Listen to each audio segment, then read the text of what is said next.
It is my pleasure to welcome colleagues from across the country and indeed from around the world to this kickoff of the Canadian Research Data Center Network's 20th anniversary virtual conference, presented in partnership with Statistics Canada. I'm extremely pleased and deeply honored to moderate this distinguished panel that are with us to open the conference today. Andy Baring, who is the chair of the CRDCN Board of Directors, Anil Arora, Chief Statistician of Canada, Dominique Bérubé, Vice President Research at the Social Science and Humanity Research Council, Tammy Clifford, Vice President Research Program at the Canadian Institute of Health Research, Roseanne Runte, President and CEO of the Canadian Foundation for Innovation, and David Farah, President and Vice Chancellor of McMaster University. We will begin with words of welcome from Andy and Anil, followed by thoughts from Dominique, Tammy, Roseanne, and David on the evolution of the network and its contribution and impact. As this portion of the kickoff has been pre-recorded, we invite you to submit your questions as you listen to each speaker, and we will get to as many of them as possible in the live Q&A session that will follow these opening remarks.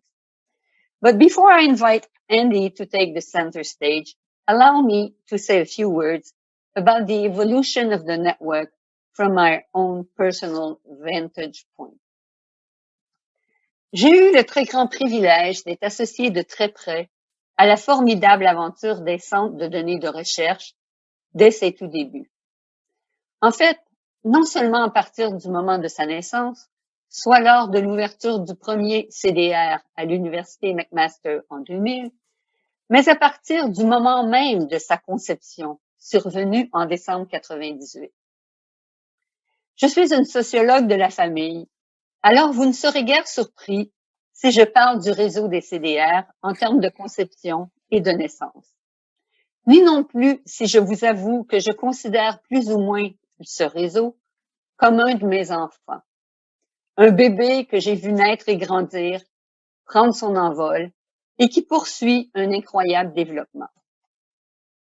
Préoccupé par le fait que très peu de chercheurs utilisaient les riches enquêtes longitudinales démarrées par Statistiques Canada dans la première moitié des années 90, le Conseil de recherche en sciences humaines et Statistiques Canada ont créé à la fin des années 90 un groupe de travail conjoint duquel j'étais membre.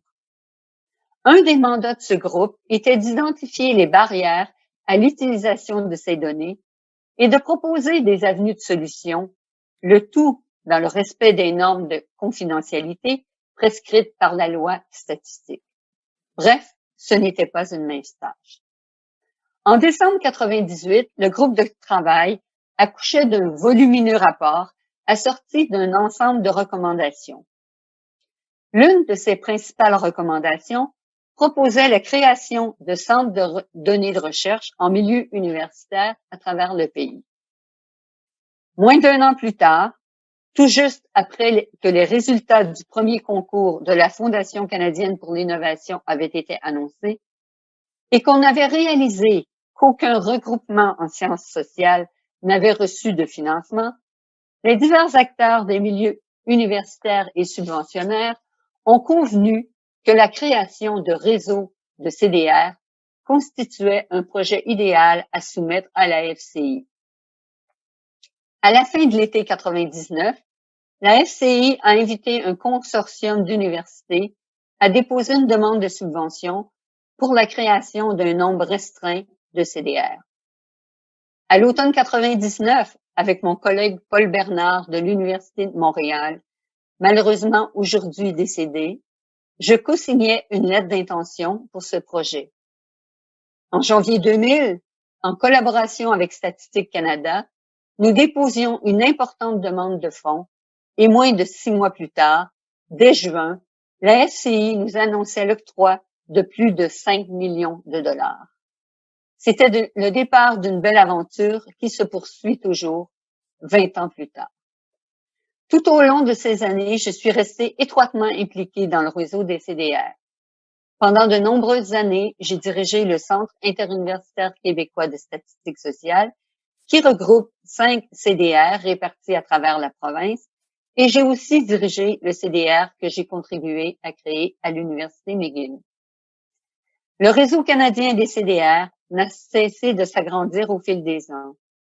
Il compte aujourd'hui plus de 35 laboratoires sécurisés, dispersés à travers le Canada, et des milliers d'étudiants et de chercheurs y ont poursuivi et y poursuivent encore des travaux. Je me sens vraiment privilégiée d'avoir été partie prenante de cette initiative et d'avoir ainsi pu contribuer à orienter la pratique de la recherche sociale et de santé au Québec et au Canada. Je suis donc ravie d'animer aujourd'hui ce panel qui vise à célébrer les 20 ans d'accomplissement du réseau canadien des centres de données de recherche. I would now like to invite Andy Baring, Chair of the Board of the CRDCN, to welcome conference participants. Andy was a founding member of the Board of Canary and its President and CEO until his retirement. Since then, he has remained involved in research management and governance, including spells as chair of the board of major research networks, including CRDCN and Ocean Networks Canada. Andy, over to you. Thank you, Celine. Good morning, everyone. And on behalf of CRDCN, welcome to our 20th anniversary national conference. These are indeed extraordinary times. COVID-19 has brought with it unprecedented challenges for Canada and for the world, and we have all had to adjust our plans and activities in ways no one could have foreseen. As one of our own adjustments, CRDCN has decided to hold our 20th anniversary conference online, the first for us, as it has been for many other organizations. So I welcome you to this virtual celebration of our 20th anniversary, with the hope that we will be able to hold an in-person event in the not-too-distant future. Before going any further, I'd like to thank Anil and his colleagues at Statistics Canada for co-hosting this national conference and for their support of CRDCN over the years. Ours is a unique partnership, and having participated in many meetings with our colleagues at Statistics Canada, I am truly amazed at the open and collaborative relationship that has developed between our two organizations.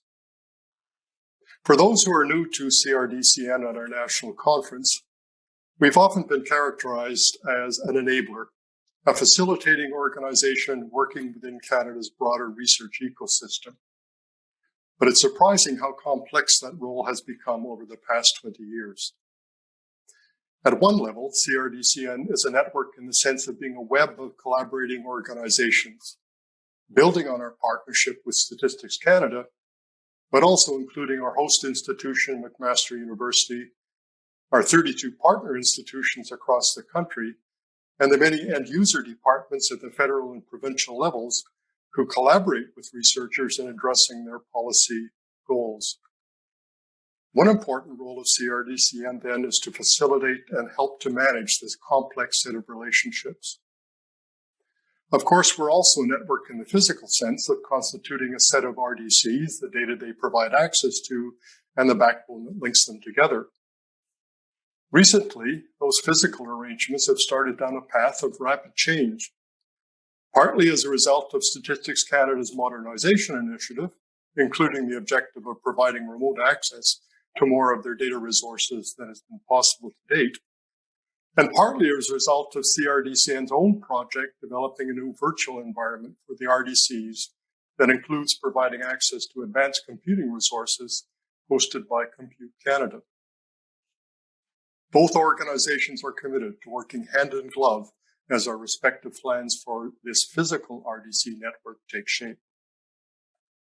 Most fundamentally, perhaps, CRDCN is a network of communities, specifically the research and policy development communities across a range of disciplines in Canada who make use of RDCs and the data resources they contain. 20 years ago, CRDCN was a grassroots initiative of this extended research community who needed access to Statistics Canada's microdata and shared a vision as to how that could be accomplished. CRDCN's current collaborative research program, with its focus on developing joint projects between researchers and end-user departments within government, is an outgrowth of this historic community focus. Indeed, as is the national conference that is starting today. Within this context, the objectives of this year's conference are threefold. To celebrate the 20-year CRDCN Statistics Canada partnership, to demonstrate the contributions it has made to knowledge and public policy advancement, as well as the development of highly qualified personnel, and as always, to facilitate new data research and policy collaborations. It goes without saying that the participation of our conference speakers is what makes achieving these objectives possible. So I'd like to thank them for their ideas, their energy, and their commitment. Nor would any of this be possible without the ongoing support of the co-sponsor of this year's conference, Statistics Canada, of CRDCN's funders, including CFI, SSHRC, and CIHR, and of our partner universities and host institution, McMaster University. On behalf of the staff and board of CRDCN, I would like to thank them all for their commitment to our shared goals. And finally, no conference can achieve its goals without the active involvement of the participants. It might take some getting used to, but I hope the tools that the CRDCN team have built into the conference website are helpful as you meet with colleagues and discuss joint interests. Good luck with that, and I hope you all have a great meeting. Thank you, Andy, for these thoughtful words, but thank you also for your ongoing leadership of the CRDCN board and for championing the network in the Canadian research data ecosystem. It is now my pleasure to introduce Anil Arora, Chief Statistician of Canada.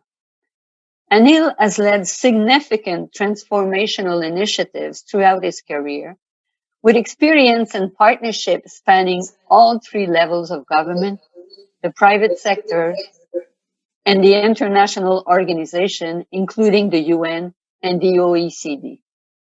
His expertise and vision have tremendously benefited the network and our partnership with Statistics Canada. Anil, here it is to you.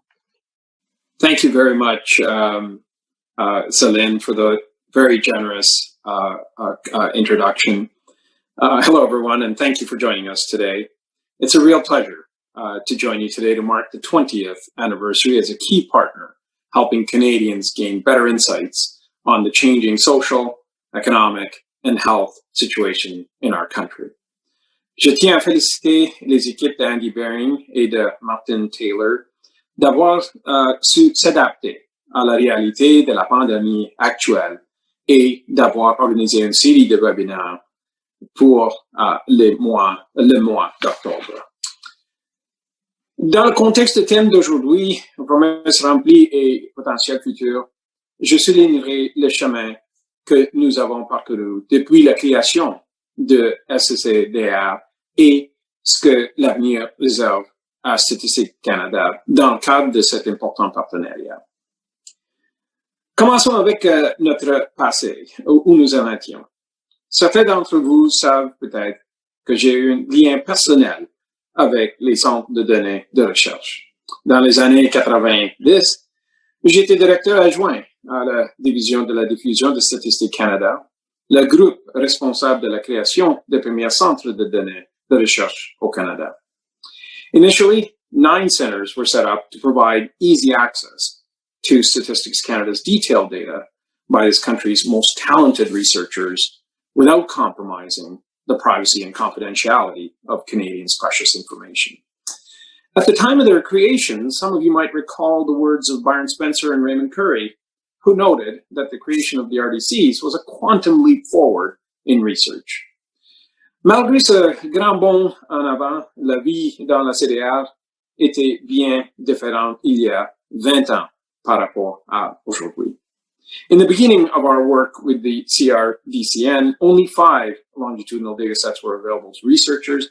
At the time, it was a challenge to get aggregate census data into the RDCs. And as with any transformative idea, the concept of the RDCs needed to be explained and socialized in order to build momentum, demonstrate the value of this access to stakeholders, and expand access, all while continuing to protect the confidentiality and the privacy of the information.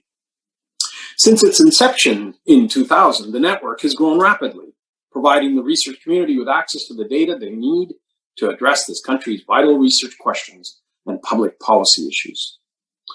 Dans le livre Une question de données, histoire du réseau canadien de CDR, il est écrit que grâce aux milliers de chercheurs de plus de 25 disciplines qui ont utilisé l'infrastructure de CDR au cours des dernières années, les Canadiens en savent maintenant beaucoup plus sur leur société que ce qui aurait été possible autrement. Ce fut un privilège pour moi, ainsi que pour mes nombreux collègues de Statistique Canada et du RCCDR, d'avoir participé dès le début aux activités et d'avoir pour constater directement les contributions vitales des CDR à la recherche au Canada. Maintenant, notre présent, où nous en sommes. Les efforts collectifs que nous avons déployés pour nous rassembler et créer des 37 centres d'antenne que nous avons aujourd'hui ne sont pas passés inaperçus dans le milieu de la recherche du Canada. Today, Statistics Canada and the CRDCN continue to build on our past successes. Researchers now have access to a variety of social surveys, administrative and linked data, and business survey data. The RDCs have nearly a century of census data to work with. We have health and tax data, and soon we will have even more business data. We've seen a proliferation of linked data sets that was even out of scope just a few years ago. There's been an explosion in the number of data sets and ones that would have traditionally been viewed as too risky to be in the RDCs. And this aligns with our mandate to provide data and insights on all aspects of Canada's economy and society so that we can tell Canada's story in numbers. Notre partenariat de travail s'harmonise également nos plans continus de modernisation. Le rapport annuel du RCCDR de 2020 indique que les réunions régulières du réseau canadien de CDR avec Statistique Canada ont été essentielles à nos efforts de modernisation. La capacité des deux organisations à pivoter rapidement et à faire ensemble des plans à long terme démontre clairement et la valeur de leur relation et la façon de fournir un accès sécurisé aux données confidentielles dans un environnement de TI dynamique et en évolution rapide. Additionally, at the heart of our expansion over the past 20 years has been our partners and our data providers' recognition of the value of their own data holdings and the importance of getting it into the hands of this country's researchers. Today, our partners have moved to actively request that their data be provided to researchers through the RDCs, knowing the resulting value that it generates for all Canadians. Now we have a situation where demand for the data in the RDCs comes as much, if not more, from the data providers than from the research community. Notre rôle a évolué au cours de cette période. We are moving from simply responding to the information needs of researchers to providing them greater insights on the depth and breadth of the agency's data that is available now to them. Currently, we are expanding both our reach and our client base. The RDCs are not just in our country's largest cities. We have RDCs in northern British Columbia and universities like Lethbridge, Windsor, Nipissing, and Kelowna. And this trend continues. We recently received an expression of interest from Chilliwack, BC, the University of the Fraser Valley. This, to me, represents a significant shift in our business and one that will likely define our way forward. Nous continuerons à fournir un moyen efficace et sécuritaire de rendre les données accessibles aux chercheurs en vue de la création de connaissances et à faire progresser notre mission de collecte pour aider les Canadiens à mieux comprendre leur pays. Et maintenant, notre futur, où nous nous en allons. In addition to serving more than 2,000 researchers, providing secure access to 1,500 data sets, and training more than 400 researchers per year, the CRDCN will open 3 new centers in 2020. The diversity of the highly valuable data provided to academics, researchers, and governments across the country is only expanding. Our partnership with the CRDCN has not only helped university-based researchers in their work, but also researchers from other organizations in the private and public sectors from across this country. Statistics Canada is receiving microdata research applications from federal and provincial governments and private sector organizations, showing that we have greatly expanded our client base over the past 20 years for the benefit of all Canadians. Ensemble, nous avons fait beaucoup de chemin, mais il y a toujours de travail à accomplir. We will continue to move forward by investing in our future success. We are improving our infrastructure, and we are implementing a dynamic workplace where researchers are no longer confined to their desks in the RDCs. Depending on the security needs of the data, researchers will soon be able to work remotely from almost anywhere, opening up even more opportunities for researchers to collaborate and create greater insights. With developments in digital technology and data analytics over the past 20 years, Canadians, particularly in the research community, are asking for more convenient and timely access to data. And to address these needs, we are developing a virtual data lab using modern and secure infrastructure. And this new platform will standardize computing resources across the network, provide researchers with more sophisticated tools and more flexible modes of access, including remote access, and elle félicitera à l'accès à des ensembles de données plus complexes de façon fiable et sécuritaire. Ensemble, nous travaillons à la réalisation de notre vision qui consiste à augmenter un centuple l'accès des Canadiens aux données afin de faire avancer notre pays. Les données sont sans aucun doute la monnaie de l'avenir. Nous devons continuer à travailler pour faire en sorte que la société et l'économie canadienne soient axées sur les données. Nous ne pouvons cependant pour nous tourner vers l'avenir sans reconnaître les défis auxquels nous sommes confrontés par suite de la pandémie mondiale de COVID-19. Le 13 mars, Statistics Canada a réussi à faire la transition vers une main-d'œuvre de travail entièrement à distance, pratiquement du jour au lendemain, et c'est pour protéger la santé et la sécurité de ses employés et des Canadiens. À ce moment, nous savions que nous devions faire la même chose pour tous les CDA du Canada. Et ensemble, nous avons agi rapidement pour nous adapter à notre nouvelle réalité. Comme notre propre effectif, nous devions aider certains chercheurs à accéder aux données à distance. Nos travaux antérieurs visant à fournir aux employés un accès à distance ont bien positionné l'organisme en vue de créer de nouvelles façons pour les chercheurs d'accéder aux données dont ils ont besoin de toute urgence pour répondre à la pandémie de COVID-19. Nous avons offert des abonnements gratuits aux chercheurs de CDA et nous continuerons à le faire et à élaborer de nouveaux documents de formation en ligne. Together we have shown that the business of data is truly a team sport. I'm grateful for the members of Statistics Canada, notably those of the Microdata Access Division, who work tirelessly in partnership with universities and the CRDCN to support researchers and their data needs during this exceptional period. The pandemic is a stress test for how together we can continue to meet emerging research and data needs.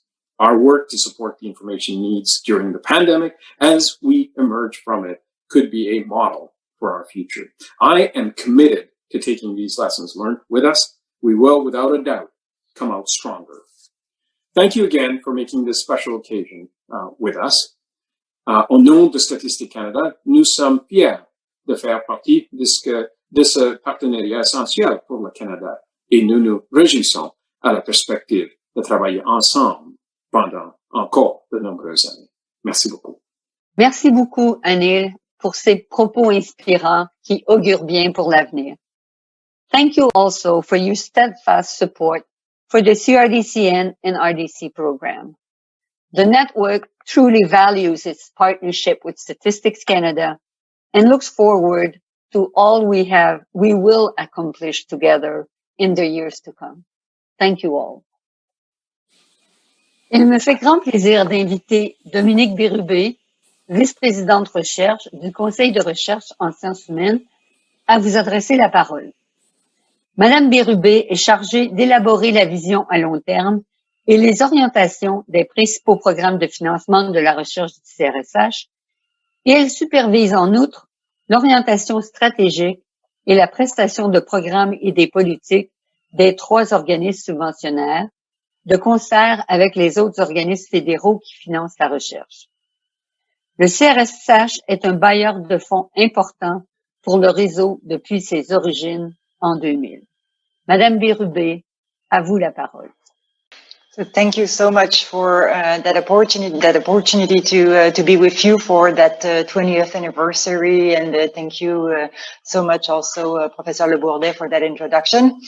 And on behalf of SSHRC, I want to start by acknowledging that I'm addressing you from the traditional unceded territory of the Algonquin people.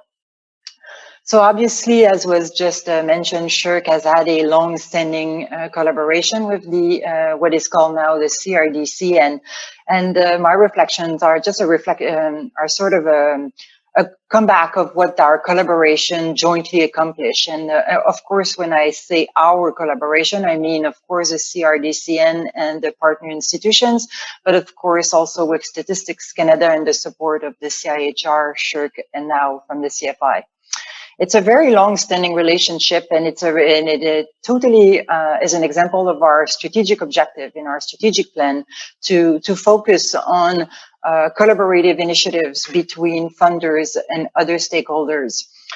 Et donc, je voudrais prendre un peu de temps dans cette présentation pour revoir un peu l'historique de notre collaboration, parce que cette collaboration demande vraiment l'importance et quel genre de résultats on peut obtenir en maintenant cette collaboration sur de longues périodes, pour revenir peut-être à la fin de la présentation, si j'ai le temps, sur quelques enjeux.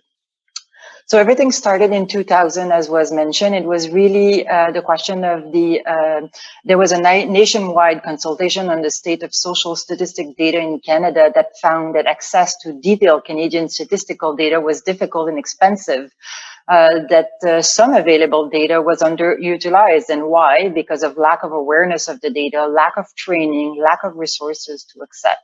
So the consultation period resulted in the creation of the first 5 research data centers, and at that time, SSHRC was the main funding partner. And we moved from there, from 2005 to 2010, by a rapid growth, which resulted in 26 centers by 2010. And CIHR is going to have the pleasure to join the partnership, because health researchers definitely were a large contingent of the users of the RDCs at that time, about 50% of the application. So, of course, we had to manage growth at that point, and there was a national coordinating committee that was formed, and SSHRC and CIHR supports in the first 3 years of that phase was about 600,000 a year, and SSHRC increased to $1 million at that point in the last 2 years. So I think it's from 2010 and 20, and it's a long period of 10 years. It was really a question of major growth, governance, technological adaptation. And I want to congratulate the CRDCN for the immense progress that was made in terms of the governance and the effort that needed to be involved in that to bring the CRDCN to a new level of accountability and governance that makes the organization that it is today. It managed to obtain substantial infrastructure support through the CFI, and it continues to have that support from CIHR and from SSHRC, and really energizes the CRDCN and the RDC growth and modernization. I think it's also allowed the agencies themselves to renew their collaboration in terms of the sort of oversight of the organization itself. So, of course, and also there was some very interesting evolution in the last 5 years through more sophisticated delivery of data to researchers, and the introduction of more administrative data as new source for research that I think are a very interesting progress that we're making right now in terms of expanding the resources that are available to the community. So, just to continue, is the Statistic Canada, of course, sustained critical contribution of that data over the years and their analytical capacity, and I want to recognize their contributions since the inception of the research data centers. So I guess in terms of investment, the return of investment that we put into the CRDCN, for us, what we really see from that is an advanced research that is really drawing on high quality, detailed data across a very wide variety of topics. It also offers hands-on graduate student training and advanced trainings to a large contingent of students. And it also gives us a very good example of how social sciences and humanities users embody and adapt to new technologies, driving change of not only, infrastructure, but our understanding of how we can better use data and have better outcomes in science through that use of data. It increases the partnership with other agencies, departments, and universities, and we really see the impact of the recognition that CRDCN has outside of the academia. So I think the next 5 years, we have great future in front of us, but there are, of course, some challenges, and it's impossible to ignore the context in which we are right now. And of course, the CRDCN needs to think even more about increasing the digital skills through research training, increasing the overall capacity in our community to use these resources, and of course, move towards virtual environments in this new COVID-19 context. That might represent a new opportunity, and I've heard that there was always some great efforts that are being done in terms of the computing platform that's being run out of Waterloo and SFU lately. So that's really what we think we can move on in the next few years. And I think that the actual collaboration between the different stakeholders, including the universities, the funding agencies, as I said, offers a unique opportunities to tackle these challenges. And for sure, it definitely offered also an opportunity to better understand of our own role in a support of large-scale infrastructures in social sciences and humanities. And it opens new opportunities in terms of, for sure, in terms of an era where digital skills are already taking a prominent place in the research environment. Donc, je veux vous féliciter à nouveau, vous et vos équipes, pour toutes vos réalisations. Bien sûr, félicitations pour cet anniversaire de 20 ans et pour votre contribution à construire un écosystème de recherche innovatif et très fort au Canada. And I'll be happy to hear and respond to your comments and questions following these video comments. Thank you. Thank you, Dominic, for these very thoughtful remarks. Comme vous l'avez bien rappelé, le CRSH a été un champion du réseau des centres de données de recherche depuis sa naissance et nous vous en sommes particulièrement reconnaissants pour votre engagement et votre appui. Our next speaker is Tammy Clifford, who in October 2018 joined the Canadian Institute of Health Research as its Vice President of Research. In this role, Dr. Clifford is responsible for the design, the development and the administration of the agency's funding program and science policies. CIHR's presence as a primary federal funder of the network has brought health research and health researchers further into the network's fold. Madame Clifford, to you now. Wonderful. Thank you so much for the kind introduction and the invitation to be part of this panel.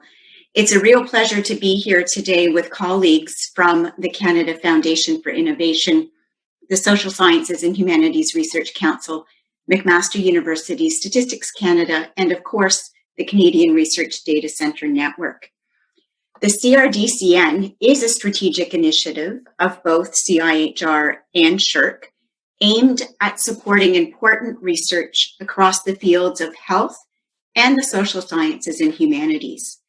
This year, as you know, marks 20 years of the CRDCN and also 20 years of the Canadian Institutes of Health Research. So what an exciting opportunity for us to be celebrating together.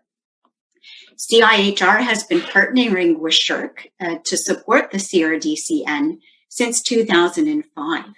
And in 2017, the network was funded by the Canada Foundation for Innovation as one of Canada's 17 major science initiatives, and in fact, the only one in the social sciences linked to health. But the support from SSHRC, CIHR, and CFI as funding agencies is just one piece of the puzzle. With its long-standing partnership with Statistics Canada and the secure sites hosted on campuses across the country, the network is unique in its national reach and ranks among the best platforms for microdata access and analysis around the world. Our investment aims to make available a wide range of relevant and sought-after StatsCan microdata to researchers, to expand the pool of skilled quantitative researchers in Canada, and to allow for the knowledge transfer of research to inform policy. As you all know, we are currently experiencing a global data revolution, and this is having a profound impact on health research. Data are increasingly being valued as more than just the evidence base for particular research projects, but also as key outputs to support the replication and reproducibility of research, and as inputs into new research. As Canada's federal funding agency for health research, CIHR plays an active leadership role in the research data ecosystem and has identified data and data-intensive research as one of our strategic priorities. To support the goal of advancing data-intensive research and initiatives, CIHR released its health research and health-related data framework back in 2016. The framework's vision is one where health research and health research data in Canada are effectively accessed, analyzed, linked, integrated, used, and reused, as well as being stored and preserved. In this way, we can advance knowledge, expand research opportunities, and improve health services, products, and outcomes. To achieve this objective, CIHR has developed and implemented and signed on to a number of data-related policies and statements.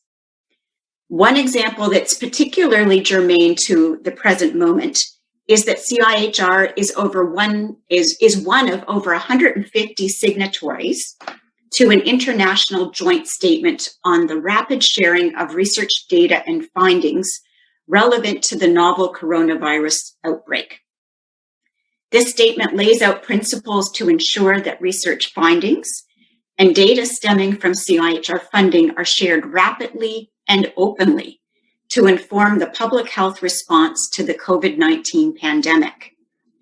CIHR also mandated that all COVID-19 related publications must be immediately open access in alignment with the call from chief science advisors from around the world. And the Tri-Agency Research Data Management Policy is another example of our activity in this area, and one where we've worked very closely with our SSHRC and NSERC colleagues. Due for release later this year, the Research Data Management Policy will require that research institutions develop institutional research data management strategies, that grant applicants complete data management plans as an essential step in research project design, and that grant recipients deposit into a digital repository all the digital research data, metadata, and code that directly support the research conclusions in journal publications and preprints that arise from any agency-supported research. CIHR, NSERC, and SSHRC have engaged the research community throughout the development of the Tri-Agency Research Data Management Policy, and following the policy launch, we will continue to collaborate with the research community as we phase in the policy requirements. We have also advanced data-intensive research through the development of a research data management learning module, which is available on our website, and have provided directed funding for research that incorporates best practices into research data management. We also have funded data training opportunities through our Health Systems Impact Fellowship Program. The COVID-19 pandemic has illustrated the critical role that research data and research data management play in building a research system that can help address the many health, societal, and economic challenges we face. Many researchers, research institutions, stakeholder organizations, and other groups play a key role in advancing data-intensive research and research data management. And we will continue to work closely with our partners throughout the research data ecosystem to advance these objectives. CIHR is thrilled to see the network's achievements over the past years and their ambitious plan for the future. As a physical network, the CRDCN is implementing a national computing platform and expanding access to new communities. As a community network, the CRDCN increases engagement, collaboration, and training initiatives. And as an institutional network, the CRDCN strengthens relationships with partner institutions, Statistics Canada, and organizations in the Canadian data research ecosystem. The network is relevant and useful and is meeting a need for researchers in Canada, offering access to a large amount of data that cannot be accessed through any other mechanism. Au nom de CIRC, permettez-moi de saluer le réseau canadien de centres de données de recherche pour le rôle de leader qu'il joue dans l'écosystème de données de recherche de Canada et de présenter mes sincères félicitations à l'occasion du 20e anniversaire. Merci beaucoup. Thank you, Tammy, for your thoughtful observation about the role of data use, data development, and data management for advancing research. And thank you also for CIHR's support for the CRDCN over so many years. J'aimerais maintenant inviter Rosanne Ronté, présidente et directrice générale de la Fondation canadienne pour l'innovation, à prendre la parole. La SCI est l'un des principaux bailleurs de fonds du réseau. Madame Ronté a été précédemment présidente et rectrice de Carleton University, présidente de l'Université Sainte-Anne, doyenne du Collège universitaire Glendon, ainsi que présidente de la Victoria University et de la Old Dominion University. Je pense qu'elle est donc très bien placée pour comprendre la valeur ajoutée du réseau, tant de la perspective d'une rectrice universitaire que de la Fondation canadienne pour l'innovation. Madame Ronté, à vous la parole. Thank you so much. And please accept my warm congratulations on this 20th anniversary and my gratitude for the work of so many researchers, students, and support staff. I would like to especially thank McMaster University for its support, and I note the president, Dr. Farah, and the strong support of Karen Mossman, the Vice President Research. I note the impressive number of research data centers, core and affiliated institutions that are involved in this successful endeavor.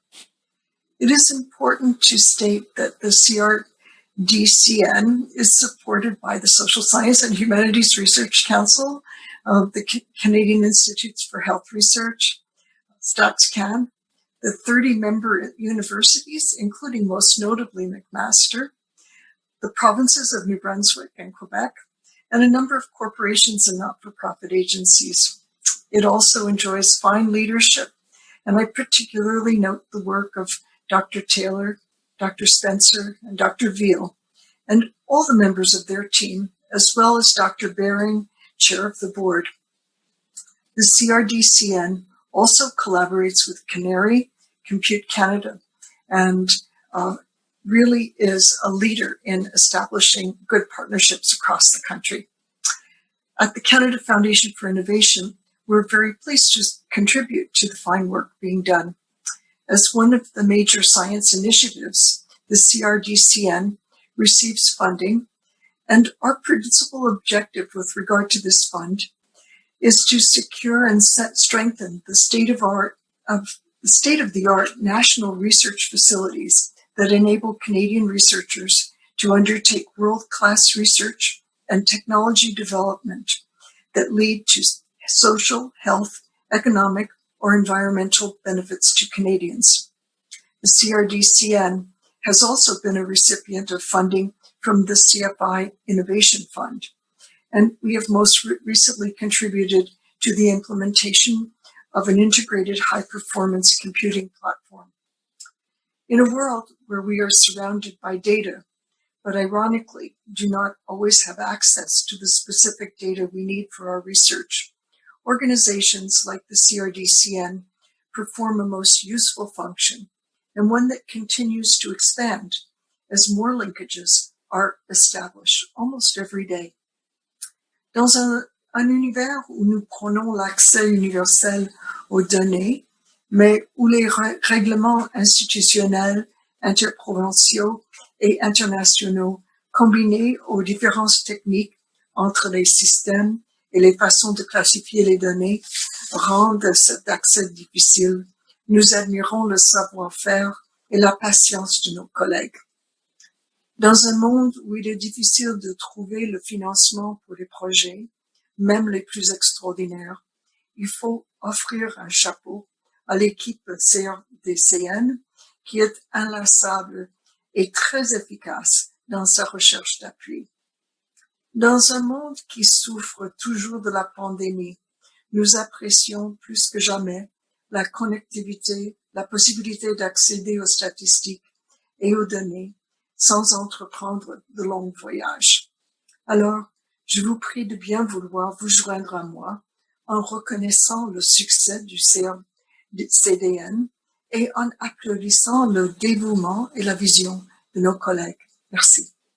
Merci beaucoup, Rosanne, pour vos propos rassurants et inspirants pour nous pour l'avenir. Le réseau est très heureux d'avoir obtenu le statut d'initiative scientifique majeure de la FCI et apprécie énormément d'avoir pu bénéficier de votre présence aujourd'hui. Merci à toutes. We'd now like to introduce David Farah, who is President and Vice-Chancellor of McMaster University, the host institution for the Canadian Research Data Center Network, and the campus which houses the CRDCN Central Staff Team. Mr. Farah, up to you. Good afternoon. It's a real pleasure to be here and to be joined by my colleagues from the granting agencies and CFI. Their continued commitment, along with Statistics Canada's long-standing partnership, has transformed the way in which Canadian researchers inform public policy decisions across the country. As the host institution for the Canadian Research Data Center Network, McMaster's mission is closely aligned with the network's.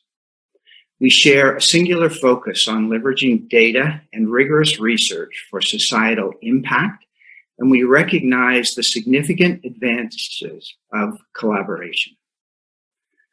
Our focus on societally impactful research has been a long-standing tradition of evidence-based medicine and our capacity in health research at McMaster. Our commitment to collaboration across the disciplines with our government, community, and industrial partners has positioned us as a trusted and reliable resource. Indeed, the Times Higher Education recently ranked us amongst the top 70 universities in the world, and in large part, that's because of our ability to deliver collaborative and impactful research. McMaster's history with the network dates back to its inception 2 decades ago. We were the first to host a research data center, and we've served as the network's headquarters for the last 10 years. We recognize the important role we play in the stewardship of this national network, and it's a responsibility that we take very seriously. I'd be remiss if I did not recognize the contributions of Byron Spencer, Professor Emeritus in Economics, and a tireless advocate for access to information, and the driving force behind our data center. He set the tone for our leadership and passed that spirit on to Mike Veal, current director of McMaster's Data Center, and to the network's former executive director, the late Bob McNutt, and the current executive director, Martin Taylor, both with long ties to McMaster. In those early days, a data revolution in social science was underway, it was increasingly possible to test hypotheses and analyze policies empirically. Access to new data allowed our research community to learn more about Canada and Canadians. Essentially, it gave Canada the requisite information to better understand itself and more positively provide a route to smart policy development and decision-making. From its early roots as a collection of a few data centers to its current state with 32 institutions and 10 affiliates, the network is now a central piece of Canada's research infrastructure and a fertile training ground for the next generation of social and health science leaders. With access to expansive data sets, Canada's research community is able to demonstrate the direct link between research and policy needs across our country. For example, master's student Alexa Olazola, who's currently a predoctoral fellow at Harvard, got her start with the Research Data Center as an undergraduate student at McMaster. She worked with economist Arthur Sweetman to investigate immigrant health professionals in Canada and to highlight the discrepancies between health and immigration policies, thus contributing both to the academic body of knowledge and to provincial and federal policy development. More broadly, access to new data sets on housing will allow the recently formed Canadian Housing Evidence Collaborative, led by Max urban geographer Jim Dunn, to achieve the goals of a national housing strategy and shape the future of housing policy in Canada. The path to where we are today has been paved by many. I'm reminded of my days at UBC and the work of the population health expert, the late Clyde Hertzman, who championed the cause for better access to data. He, along with Michael Wolfson, the former Assistant Chief Statistician at Statistics Canada, and McMaster's former Dean of Health Sciences, Fraser Mustard, figured prominently in our nation's development of linked data infrastructure. The Canadian Research Data Center Network is carrying on that tradition, advocating for and ensuring access to data that is of critical importance to the success of local, national, and global communities. As universities across Canada work to safely open research facilities due to COVID-19, we're reminded that there's a pressing need for remote access to data that has previously only been available through physical access at a secure facility. Collectively, we need to expand the capacity to remote access, and McMaster is committed to doing its part, working with Statistics Canada to design the infrastructure to enable the network to do this. McMaster is honored to be a steward of this rich national resource. We're grateful to SSHRC, CIHR, and CFI for their confidence in the network, and thankful to Statistics Canada for their leadership.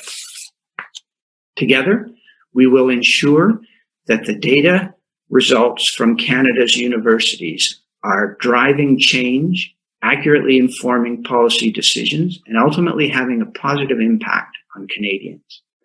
It's incumbent upon us to mobilize our knowledge and to place it in the hands of those who can put it to best use.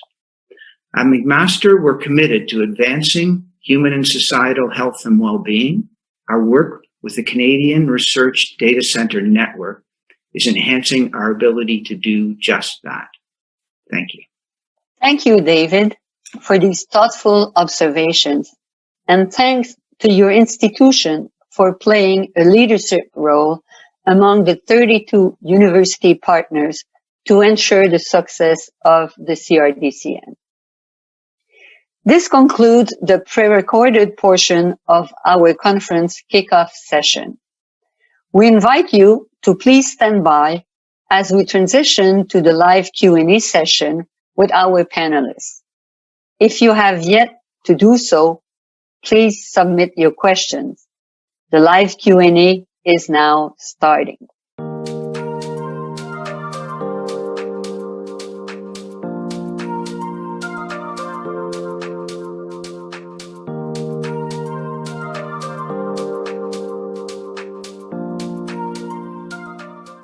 So good evening or good afternoon, wherever you are in the country or in the world, and welcome in our live part of the session. We'll have about 20 minutes for the questions. So let me start first with a question that will be directed to Tammy. The question is from Aubert Landry, qui demande quels sont ou seront les principaux défis à relever pour la gouvernance des données de santé et l'accès à ces mêmes données. So Tammy, Aubert is asking, what are the principal challenges to overcome regarding the governance of and the access to health data in the years ahead? Great. So thank you. That's a wonderful question to start off this session, and I could probably go on for the 20 minutes or maybe another 20 days discussing this. I mean, there's no doubt about it. We are facing and have been facing, I'd say, a global data revolution. As noted by some of the panelists, COVID, the current pandemic has shone a light on this, and in particular, some of the challenges and some of the opportunities that we have just given the structure of our country with many different pockets of data and essentially a federated model. I do want to turn this though back to look at the CRDCN, and I have to say, when being familiar with quite a few networks in the health research space, I would have to say that the CRDCN sets the standard for what we like to see in terms of an impactful network, one that has grown and evolved over the years in order to address some of those issues around governance and around access. So for me, what I'd like to see is the fact that the leadership has been keen to continuously improve and to adjust to the evolving situation. I would also say, in the same regard, is about the importance of partnerships. And again, there's not a one-size approach here. There's not a single point in time where we can say, we've got it, we're good. And that is why, again, CRDCN has been a leader in my regard, because it has evolved over time and because it has engaged others as it has grown. I'm going to say, though, that obviously there's room for improvement. There always is. We are, inundated with data from multiple sources, and it's going to require, I'd say, a redoubling of our efforts in the coming while to ensure that we've got the capacity. So those of us who are data scientists to be able to make sense of all of that data, but to also ensure the appropriate balances and assurances to the public that their data are again secure. So again, I know it's a roundabout way of answering the question, but if I do have to pick an example where I've seen a lot of good and a lot of improvement over the years, it's this network for sure, how they've approached their governance, how they've been flexible in terms of even contemplating remote access, facilitating remote access to the data, and very importantly, bringing partners to the table, because again, this is an ecosystem as opposed to an old-fashioned bricks and mortar approach. So I hope that helps, but again, it's something that is very much top of mind for all of us. Thank you. Thank you, Tammy. Now I have a question that were asked either by Parveen Nanjia and Julie Ivanov, and mostly that will be directed to you, Anil. We all know that the pandemic has struck, and so they're asking how they can access the RDC data during the pandemic. And also, if you could please elaborate briefly on the lab and platform that Statistics Canada is developing.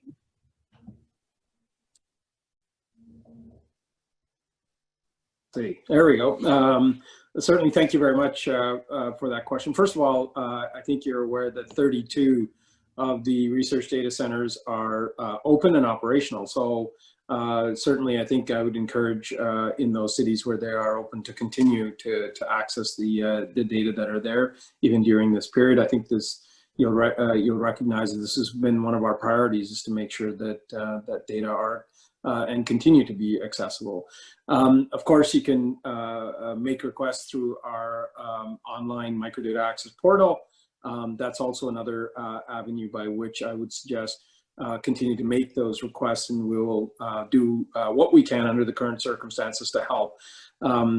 As you may know, we've gone to even extraordinary lengths to to help where the need is the most pressing, even under the current circumstances. Not ideal, but certainly willing to do that in the exceptional cases that are there. In terms of the question about the future, certainly, my vision, as I think I outlined in the recorded session there, was that I would like to see access to data by our researchers remotely on their desktops from anywhere. That's the ultimate goal. And then to provide them with the tools and the environment, a secure environment by which to be able to do the kind of analysis that is so crucial and necessary, and have the tools accessible and disposable, including a linked environment where people can actually work. We are working in partnership, as was mentioned on a couple of occasions, and working furiously to see how we can provide that environment. We have a number of pilots that we are engaged in now, and will continue to engage in between now and the fall of next year to see how we can make that a reality. Complex, as you can imagine, complex undertaking, just given the extreme sensitivity and the legal requirements to protect the privacy and confidentiality of the data, some of the technical issues and some of the sensitivity of the data, being able to classify it, and to make sure that researchers understand how to use that platform and how to use it responsibly, and have the accountability mechanisms in place. So we're working hard to make that happen, and I very, very much look forward to being able to announce that soon. Thank you. Thank you, Anil, for this answer. And I now have a question that will be asked to Roseanne. And maybe, Roseanne, could you tell us in what ways the CRDCN is a unique national research platform among the other major scientific initiatives that CIHR is funding?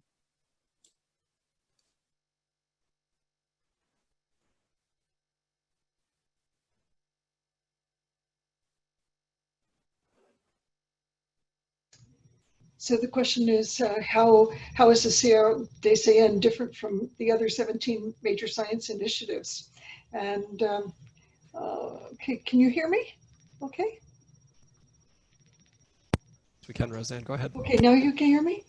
Okay, the question is, how is the CRDCN different from the other 17 major science initiatives? And the problem is that they're all extremely different. There's not one that is similar to the other. You can't really compare an icebreaker or a series of telescopes or something even like Redeed, which is also a platform.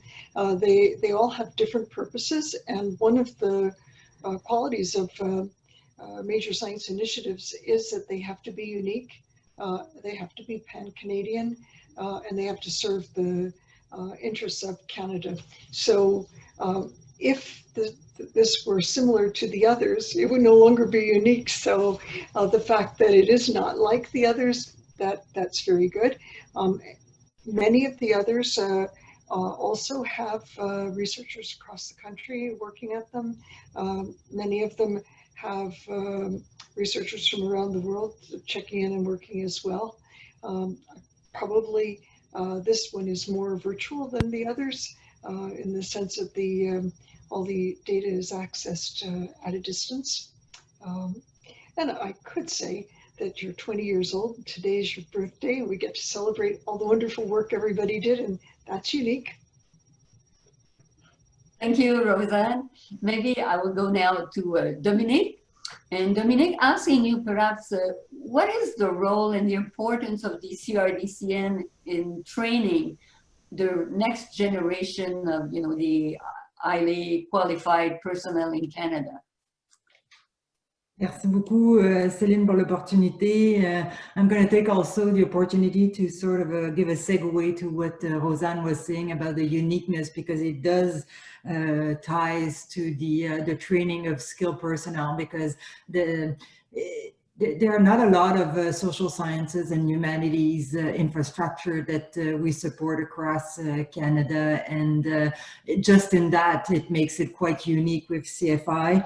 The fact that the community in social sciences is distributed in all institutions, and I see a lot of questions that come in about access from remote places where they don't have access to the to an RDC in their university, and the importance of that access. So definitely we're also very committed to supporting the evolution of Statistics Canada, and do whatever we can to support that transition towards tele-access to the data. And one of the, we think of the opportunity or door that it opens is that all the investments that the universities and that we put into maintaining that brick and mortar infrastructure should be in fact geared towards the training of the future generation. If there's one thing that Canada needs for the future, it's exactly those skills in terms of data management and statistics. And I'm sure Anil is going to be is going to agree with the need for that expertise in general. But it's just true everywhere. So I think that the CRDCN is in an exceptional position in terms of being at the core of our future efforts in the training of skilled personnel and the next generation of our highly skilled students. Merci, Dominique. There's Umit Kidzitlan who asked a question. I think maybe I'll direct this question to Andy, asking what are the plans of CRDCN to more effectively engage with provinces in making their invaluable data assets available to researchers across the whole networks of researchers in the country? Well, I think there are two aspects of the question that you've raised. The first is, of course, the access question to the data. And I think that's been addressed in a couple of remarks. Anil especially has spoken to this several times. I think that the provision of remote access, perhaps in a few cases, the expansion of the bricks and mortar RDCs to more remote centers will perhaps promote improved access, including access with provincial government colleagues. But the other dimension of your question is the promotion of collaboration with the people within the provinces, where one of the mandates that I think CRDCN has always had, but has received much more prominence in the last few years, is the active promotion of collaborative research undertakings between academic researchers on the one hand and our government policy development colleagues on the other, both at the provincial and at the federal level.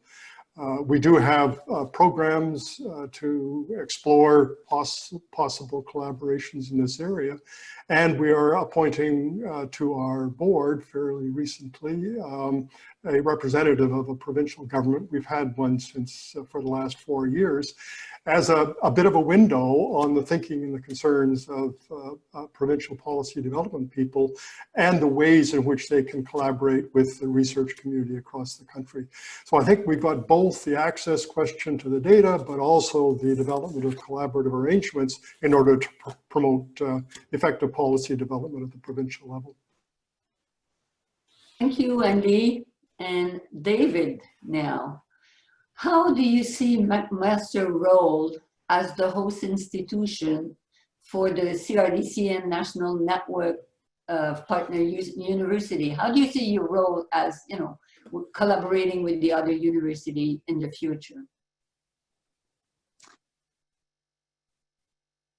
I just need to quickly unmute myself. So I'd start out by saying that one of the important aspects of McMaster is the nature in which it collaborates. And collaboration both within the university and across the whole university network, and indeed the whole policy developing network, is critically important to us. And so that collaboration piece is in MAC's DNA and is a piece that we value. We're also very proud around our role in evidence-based decision-making, particularly evidence-based medicine. And so MAC's history in the use of data around the informing of policy and of practice well, it goes back 40 or 50 years.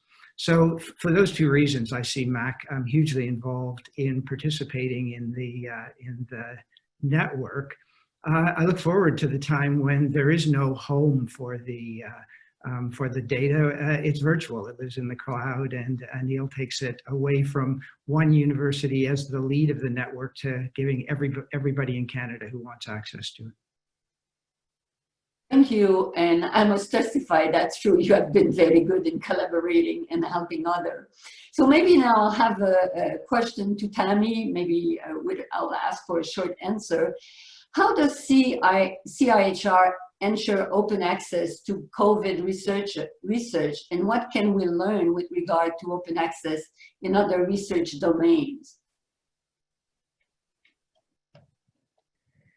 Great question. And again, through our recent COVID rapid funding opportunities, we made a condition at the outset that anyone applying and funded through those competitions would need to comply with an international statement to which we and many other funders are signatories.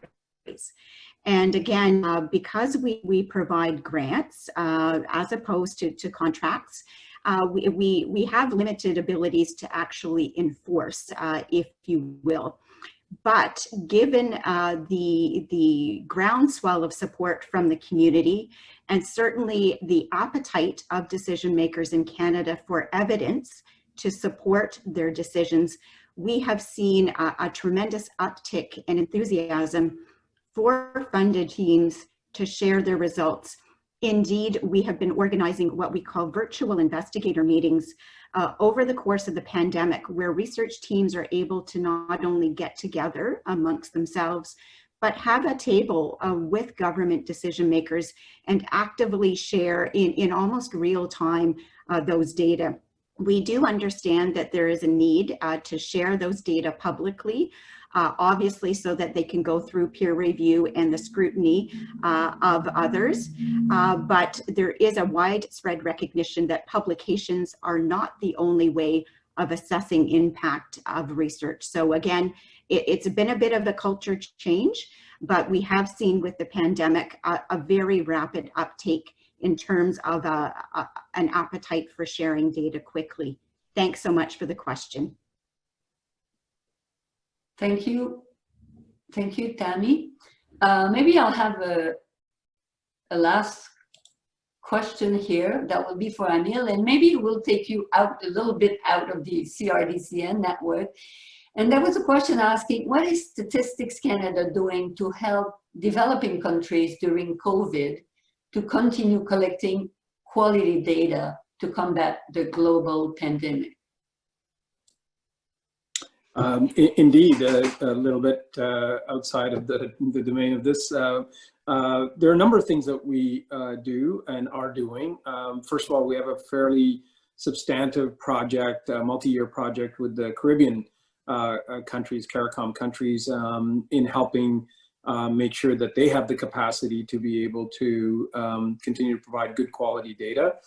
I sit on a number of international Farah, the Vice Chair of the United Nations Statistical Commission, and we have been having regular meetings with that on the Bureau about how it is that we can help developing nations have the necessary capacity to be able to provide data. We're sharing some of our mechanisms of collecting data in rapid fashion and helping build some of the capacity that they need to even use alternate sources of data to bring about research. And the last is that we are avid supporters of organizations like Paris 21, who are working in many developing countries, especially Africa, to again build the kind of capacity that is needed. So a lot of work that continues to happen to make sure that not, along with the SDG and Agenda 2030,